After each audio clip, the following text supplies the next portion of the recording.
I would like to quickly show you how to create objects in an array pattern.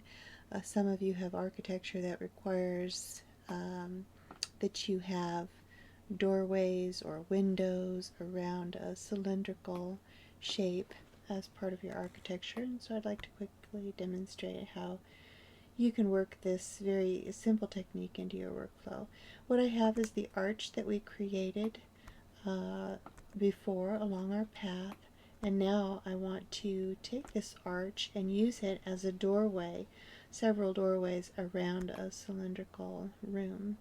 The way that I can do that, as you can see, I'm going to shut this grid off so you can see better, is I've created a cylinder in the size that I want my room or my tower, and then I'm going to be taking my arch, and in the top-down view I'm going to offset the object only, preserving the pivot points. And how I do that is by coming up here to the hierarchy panel, and as I click on the hierarchy panel you can see that you can adjust the pivot, but in this case I'm going to affect object only, and then I'm going to drag this object out to the position that I want it on the edge of that room, and you can see the pivot point remains in the same place.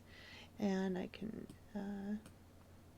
click off of that, and I'll go back here to the modify, and we're going to use a tool called array. So up in here in tools you can find that right here, array, and this looks like a really intimidating pop-up, but it's really not once you get to know it.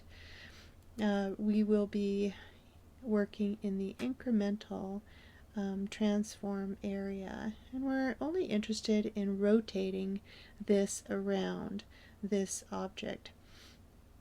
And right down here under count, this will give us the number of doorways that we want, and then if you use the preview you can actually preview how that's going to turn out. So I'm going to put this back to 0. As you can see, it already mapped that out as I was testing it. I want 6 doorways on this tower, and so what I can do is click and drag, and very quickly and easily I can get to see where those doorways are falling. And I'll turn my grid back on here now. Oops, I have to cancel out of there in order to do that. Tools, array. Oops, there we go. And preview. So now with this selected, I can use the grid to show me approximately where those need to fall. So both of these doorways are now on this particular grid line, and so that's about as close as I need to be. And I say OK. Go back and look at my tower full of doorways. From this point of view, or stage of development, I can go in here and select on the cylinder and go in here and then delete the polygons that I'm not going to need any longer,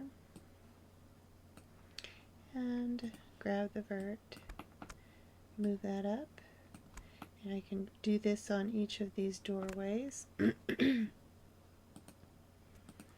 then you can see that I'm going to have an interesting looking tower